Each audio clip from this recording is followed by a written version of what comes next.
Hi guys, my name is Christine and I'm a dating, relationship and personal development coach. And today I'm talking about how to not obsess over someone that you like, okay? So the first thing, do anything that raises your self-esteem. Because I feel like sometimes the people that really obsess over people that they like and get deep crushes on people that they like and, they're spending so much time on their phone, overanalyzing old messages, looking through photos of theirs and things like that. These people don't have that much self-esteem. And I know that because I was once one of those people that would obsess, right, over girls that I liked, right? I was like that very much throughout all of my teenage years and a little portion of it into my early 20s as well. And what I can definitely say to you is that when I was doing that sort of thing around that period of my life, that sort of age about like 13 to like 21, was I just had really, really, really low self-esteem. I didn't like myself very much. I didn't believe I would ever find anyone to actually love me. Things like that. I didn't think I was lovable. I didn't think I deserved anything, right? I had a really poor, low self-esteem. So do anything that will help you raise your self-esteem. Maybe that's, doing a workout or something like that. That will make you feel good about yourself. Following through on things that you need to do when not procrastinating, basically, that will make you feel good about yourself. So just do anything that will make you feel good about yourself, right? That will make you feel more confident in yourself. Just do anything you can think of that will make you feel more confident in you, okay? Another thing that can help is if you stop distracting yourself with meaningless activities, okay? So there's that quote I use by Viktor Frankl. When a man can't find a deep sense of meaning, they distract themselves with pleasure. So don't do that, right? Don't distract yourself with video games, with Netflix, with eating too much junk food, things like that. Sleeping too much, basically, trying to numb the pain in your life. Avoid doing that. Find some meaningful tasks that you can do. Something that's actually going to improve your life. Find anything that is meaningful to you. Like perhaps you want to learn a new skill. Like perhaps you want to learn a new language, or perhaps you want to learn how to play an instrument, or perhaps you want to start a side business, or perhaps you want to find a new job, or perhaps you want to start working on some important project of yours.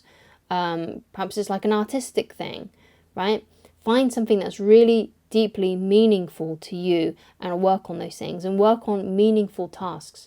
Try to avoid distracting yourselves with pleasure, like endless scrolling on your phone, video games, Netflix, all that kind of stuff. Avoid doing that, okay? And look for more meaningful tasks that you can do. It doesn't mean that you sometimes can't have watch an hour of Netflix every so often or things like that, or play some video games for like a couple of hours, but spend most of your time doing meaningful tasks, okay?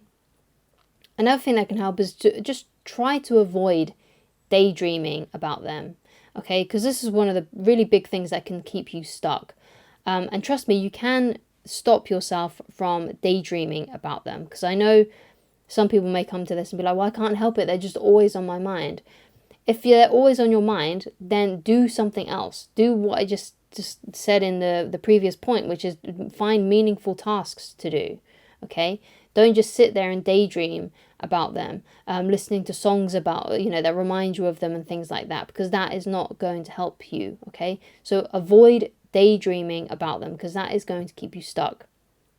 Another thing, avoid overanalyzing all the messages that they sent you. Stop scrolling through the messages that you had with each other, and or the messages you may have sent them, or that they may have got from you, or perhaps overanalyzing their social media pages, looking at their comments, looking at the things that they've liked, or something like that. Avoid doing that. Avoid overanalyzing their actions and the things that they've said to you, or the things that you've said to them.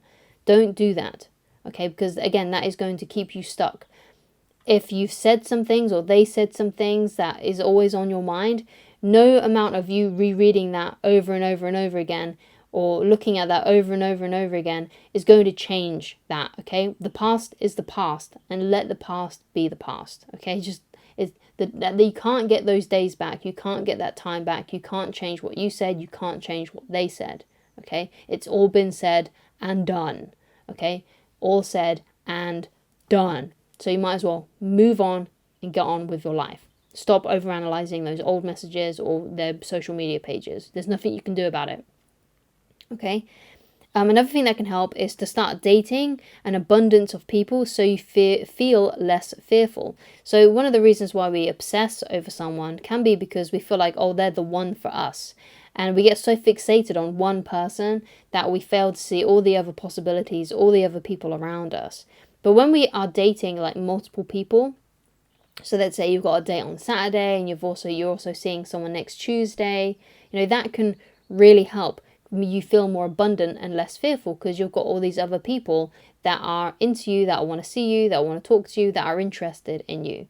Okay, so if you've got other people that you're seeing, people that you're trying to, date, and people that you're, hopefully you want to maybe start a relationship with one of them or something like that, and you're trying to find the one for you, and you've got multiple people that you're dating, multiple people that you're talking to, multiple people that like you, that want to see you, then you're going to feel less fearful and less alone. Because one of the problems with me, it was that I would get fixated on one girl for like a few years or something, and I wouldn't even be trying to find other girls to date and things like that. So of course I became obsessed with that one person because I wasn't even trying to find someone who was actually emotionally available. Okay, and when I started to date people, that got me out of that rut, basically. Okay, because I became obsessed basically with girls that I was friends with, who I liked romantically, but they only saw me as a friend, right? And it was only when I started to date women who I knew were gay like me that kind of started to change for me, because I was actually talking to girls that were actually interested in me, that actually wanted to talk to me, that actually wanted to be there, right? So if you go on dating apps and you get messages from guys or girls who, whatever you're looking for, that's a great sign, right? Go with those people, right, that are interested, that really want to be there, okay? Stop fixating on people that do not want to be there, because it's not going to be helpful to you. It's just going to make you feel like crap, and it's just going to make your self-esteem lower even more.